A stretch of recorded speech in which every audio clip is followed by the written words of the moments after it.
Hello students, welcome to our channel. आज के इस वीडियो में मैं आप लोग को पढ़ाने वाला हूँ फाइनेंशियल अकाउंटिंग 3 से बहुत ही बढ़िया टॉपिक। और आज का हमारा टॉपिक है evolution of accounting in India, कि कैसे आज के टाइम पे जो हम अकाउंट्स का यूज करते हैं वो पहले कैसा होता था और कैसे इवोल्यूशन हुआ है। मतलब एंशिएंट टाइम से लेके मॉडर्न अकाउंटिंग तक जो भी पूरा अकाउंटिंग में ट्रांसफॉर्मेशन आया ना, वो कैसे स्टेप बाय स्टेप बदला है, तो वो हम लोग आज के इस वीडियो में डिस्कस करेंगे। तो शुरुआत करते हैं आज का हमारा टॉपिक। तो सबसे पहले हम लोग देख लेते हैं evolution of accounting in India. सबसे पहला है एंशिएंट पीरियड, यानी कि यहां पे बात की गई है इंडस वैली सिविलाइजेशन से लेके 6th सेंचुरी एडी। एडी मतलब होता है आफ्टर डेथ। जब जीसस क्राइस्ट की डेथ हो गई थी ना, उसके 6th सेंचुरी से इंडस वैली के बीच की बात की गई है। ठीक है, अब देखो पहले के टाइम पे सोचो, इंडस वैली सिविलाइजेशन होता था, उस टाइम पे भी अकाउंटिंग प्रैक्टिस किए जाते थे, इसको ट्रेस किया गया है। और एंशिएंट सिविलाइजेशन जैसे कि इंडस वैली सिविलाइजेशन जो था, जिसमें ये लोग ना रूडिमेंट्री फॉर्म यूज करते थे। What is rudimentary? रूडिमेंट्री का मतलब होता है एकदम बेसिक फॉर्म यूज करते थे रिकॉर्ड कीपिंग के लिए। ठीक है, और अर्थशास्त्र आपको पता ही है, चाणक्य ने अपनी एक बुक लिखी थी जिसका नाम था अर्थशास्त्र। तो इस बुक के अंदर भी ये भी एंशिएंट इंडिया से ट्रेस की गई थी। और इस बुक के अंदर भी हमने काफी अलग अलग एग्जांपल्स देखे थे, मतलब अलग अलग तरीके देखे थे, जिसके अंदर अकाउंटिंग यानी टैक्सेशन, बजटिंग, रिकॉर्ड कीपिंग, इन सब की बात की गई थी। ठीक है, इसका मतलब ये है कि इंडिया के अंदर तो भाई बहुत बहुत पुराने टाइम से अर्थशास्त्र यानी कि चाणक्य कौटिल्य के टाइम से जो अकाउंटिंग है वो मेंटेन किया जाता था। तो ये सबसे एंशिएंट पीरियड की यहां पे बात की गई है। ठीक है, आगे बात करें तो नेक्स्ट नंबर 2 आ जाता है मेडिवियल पीरियड। और ये पीरियड होता है 6th सेंचुरी एडी से लेकर के 18th सेंचुरी एडी के बीच का।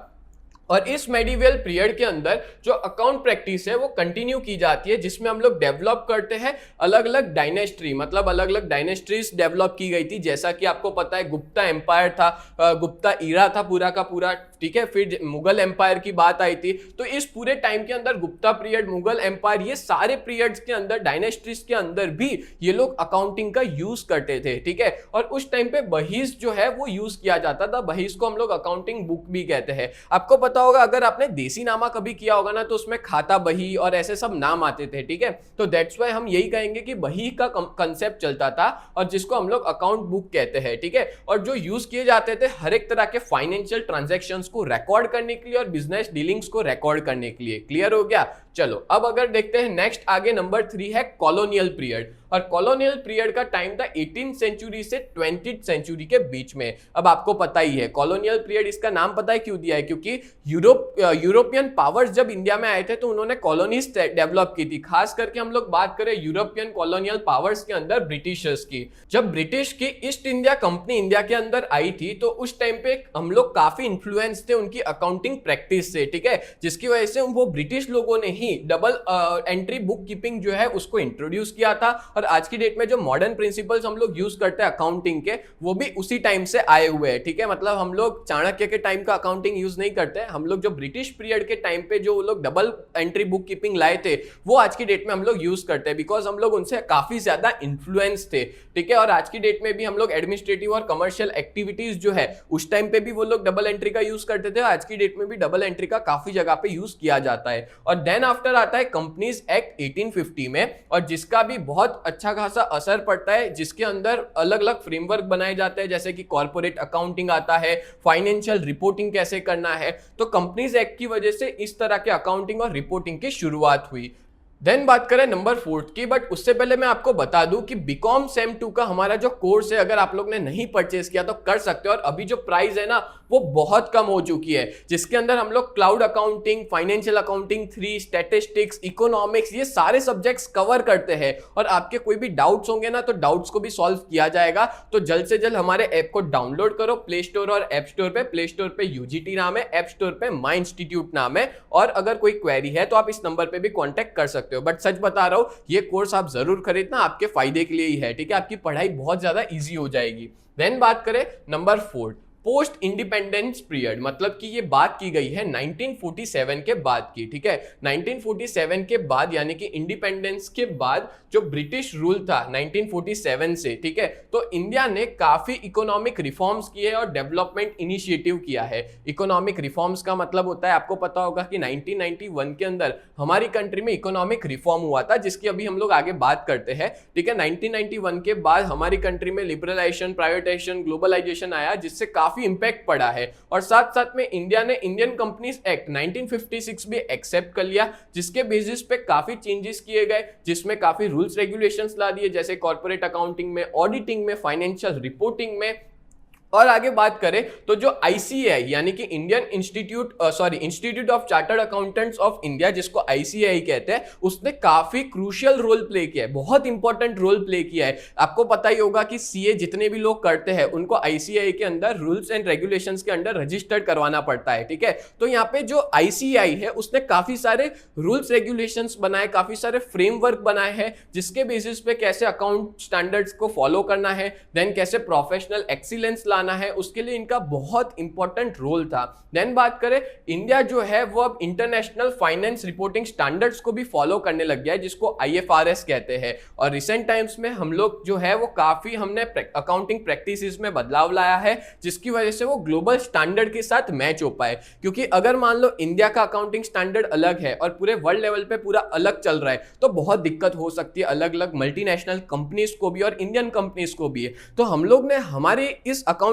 सिस्टम में आईएफआरएस को एक्सेप्ट कर लिया है, जिससे ग्लोबल स्टैंडर्ड के साथ हम लोग आसानी से चल सके, ठीक है, और ट्रांसपेरेंसी भी बनी रहे और बहुत इजीली कंपेरेबिलिटी भी बनी रहेगी। क्लियर? चलो लास्ट पॉइंट है नंबर 5, कंटेम्पररी डेवलपमेंट्स। अच्छा, कंटेम्पररी डेवलपमेंट्स का मतलब होता है कि रिसेंट टाइम्स में कौन से अकाउंट्स के अंदर चेंजेस देखने को मिले हैं। तो बात करें तो 1991 के अंदर आपको अलग अलग तरह के चेंजेस देखने को मिले थे। खास करके मैं बात करूं तो लिबरलाइजेशन की, जैसे आपको पता है 1991 में इकोनॉमिक रिफॉर्म्स आए थे, जिसका नाम था एलपीजी, लिबरलाइजेशन, प्राइवेटाइजेशन, ग्लोबलाइजेशन, जिसमें से लिबरलाइजेशन का एक अच्छा खासा इंपैक्ट हुआ था। बिकॉज 1991 के अंदर जब लिबरलाइजेशन आया था तो उससे हमारी कंट्री में एक ग्रोथ देखने को मिला था मल्टीनेशनल कंपनीज में, मल्टीनेशनल कंपनी यानी कि एमएनसी के अंदर, ठीक है। और जिसके बेसिस पे अच्छा खासा हम लोग ने अकाउंटिंग और फाइनेंशियल रिपोर्टिंग के अंदर कॉम्प्लेक्सिटीज देखने को मिली थी और कॉम्प्लेक्सिटी बड़ी थी। सीधी सी बात है, इंडिया का अकाउंटिंग स्टैंडर्ड अलग था, फॉरेन कंपनीज का अकाउंटिंग स्टैंडर्ड अलग था, तो कहीं ना कहीं दिक्कतें शुरू हो गई थी। बट वो फिर क्या हो गया,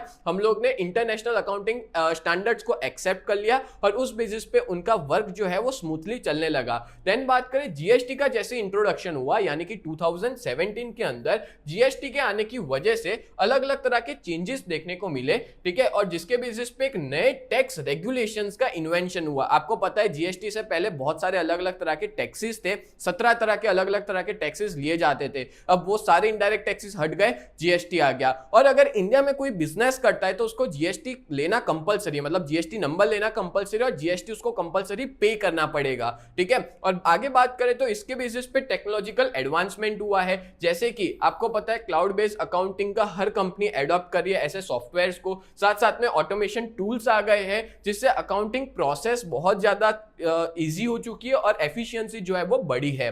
फिर overall The evolution of accounting in India reflects the country's historical journey, मतलब कि इंडिया का ये जो अकाउंटिंग के अंदर इवोल्यूशन हुआ है ना, वो एक बहुत बड़े लेवल पे, मतलब कि एक ऐसी जर्नी जो शुरुआत हुई थी एंशिएंट ट्रेड प्रैक्टिसेस से, यानी कि जो चाणक्य टाइम पे या तो फिर इंडस वैली सिविलाइजेशन के टाइम से जो अकाउंट की शुरुआत हुई थी, वो आज की डेट में काफी बदल चुकी है। मॉडर्न रेगुलेटरी फ्रेमवर्क में हम लोग कन्वर्ट हो चुके हैं और आज की डेट में भी ये इसका इवोल्यूशन बंद नहीं हुआ, ये चलता ही रहेगा। नए नए तरह के रूल्स आएंगे, नए नए तरह की प्रैक्टिसेस शुरू होगी, जिसके बेसिस पे अकाउंटिंग जो है वो उसका इवोल्यूशन इंडिया में चलता ही रहेगा। सिर्फ इंडिया के अंदर नहीं, वर्ल्ड के अंदर भी अलग अलग तरह की नई नई चीजें आती जाती है, जिससे अकाउंटिंग जो है वो बदलता रहता है। बोलो क्लियर हो गया? तो इस तरह से मैंने आप लोग को evolution of accounting in India complete करवा दिया। तो उम्मीद करता हूं ये पूरा वीडियो आपको बहुत अच्छे से समझ में आया होगा। ऐसे ही वीडियोस देखने के लिए आप लोग हमारे चैनल को सब्सक्राइब करें। तो मिलते हैं नेक्स्ट वीडियो में, तब तक के लिए bye and thank you so much.